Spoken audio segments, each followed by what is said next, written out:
Hello everyone, কেমন আছেন সবাই? আজকে শেয়ার করছি একটা সিম্পল কফি কেকের ডেকোরেশন। যারা কফি এবং কেক দুটো খেতেই খুব পছন্দ করেন তাদের কাছে তো এই কেকটা একটা বেস্ট কেক হবে, কারণ এই কেকের প্রতিটা বাইটে কফির দারুণ মজা আছে।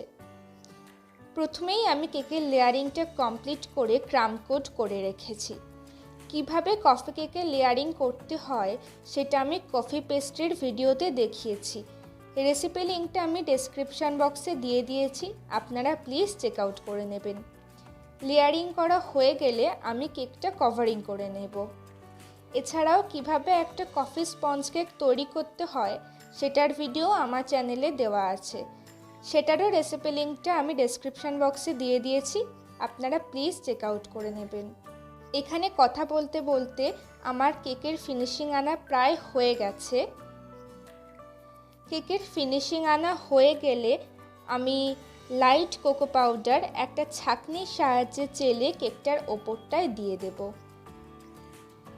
তারপর বোর্ডটা ক্লিন করে নিয়ে গ্রেট করে রাখা ডার্ক চকলেট কেকের নিচে বর্ডারে দিয়ে দেব। সবশেষে কেকের ওপর কিছু হোয়াইট চকলেট টপার বসিয়ে দিলাম। কেকের ডেকোরেশন এখন পুরোপুরি রেডি। আজকের ভিডিওটা আপনাদের কেমন লাগলো অবশ্যই কমেন্ট করে জানাবেন, আর লাইক শেয়ার সাবস্ক্রাইব করার অনুরোধ রইল। ভালো থাকবেন সবাই, দেখা হচ্ছে পরের ভিডিওতে। Bye bye.